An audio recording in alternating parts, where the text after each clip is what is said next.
आदरणीय एकनाथजी शिंदे साहेबांच्याकडे आहे आणि आदरणीय एकनाथजी शिंदे साहेब आपल्या पक्षाचे मुख्य नेते आहेत। मी विश्वास देतो आपल्या सर्व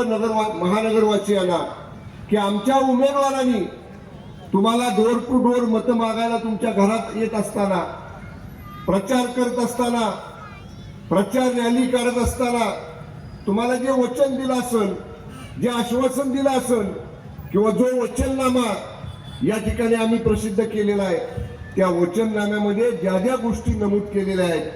त्या येणाऱ्या 5 वर्षाच्या काळात शिवसेनेच्या माध्यमातून निश्चितपणे पूर्ण करण्याची जबाबदारी पक्ष म्हणून आमची आहे, संपर्क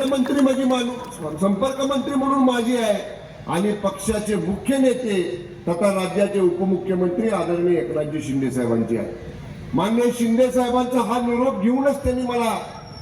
नवी मुंबईतला प्रचार आज शेवट असताना मला म्हटले तुम्ही सांगलीला जावा, सांगली मिरज कुपवाड महानगरपालिकेतल्या सर्व मतदारांना सांगा की आदरणीय एकनाथजी शिंदे साहेबांची पूर्ण ताकद सगळ्या शिवसेनेच्या उमेदवारांच्या पाठीमागे आहे। कुणी असं समजायचं कारण नाही की शिवसेनेचे उमेदवार एकाएकी आहेत, शिवसेनेच्या उमेदवारांना कोणाचं पाठबळ नाही, शिवसेनेच्या उमेदवारांच्या पाठीमागे कोण नाही, असं कुणीही समजण्याचं कारण नाही। अख्खा शिवसेना पक्ष आणि शिवसेना पक्षाचे मुख्य नेते माननीय एकनाथजी शिंदे साहेब हे आपल्या सगळ्या उमेदवारांच्या पाठीशी आहेत। मी एकच आपल्याला विनंती करेन, मगाशी कोणीतरी सांगितलं कोण काय वाटतंय, कोण काय वाटतंय, कोण काय देतंय, या गोष्टीला आता ह्या निवडणुकीमध्ये बरेच पाय फुटतात अशा गोष्टीला, पण कट्टर शिवसैनिकांना आणि या प्रभागामधल्या आणि सांगली मिरज कुपवाड महानगरपालिकेतल्या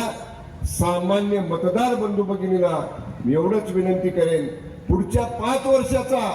आपल्या वार्ड मधला, आपल्या प्रभाग मधला, आपल्या संपूर्ण शहरामधला